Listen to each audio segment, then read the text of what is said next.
Welcome to our channel. If you want to set up your Nest thermostat how, follow these step-by-step instructions to get your device up and running quickly and efficiently. Step 1. Unbox your Nest thermostat how and ensure all components are included. Check for the device, power adapter, cables, and quick start guide. Step 2. Download the official app for your Nest thermostat how from the App Store or Google Play Store.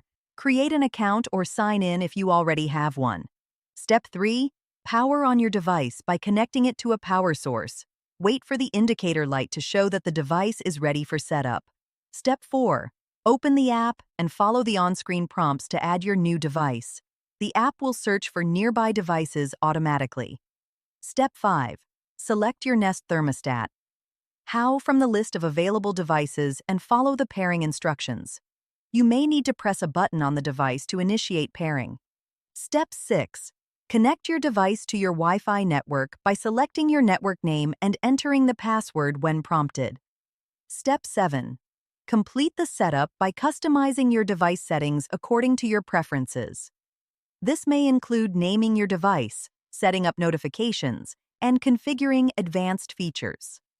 Step 8. Test your device to ensure it's working correctly.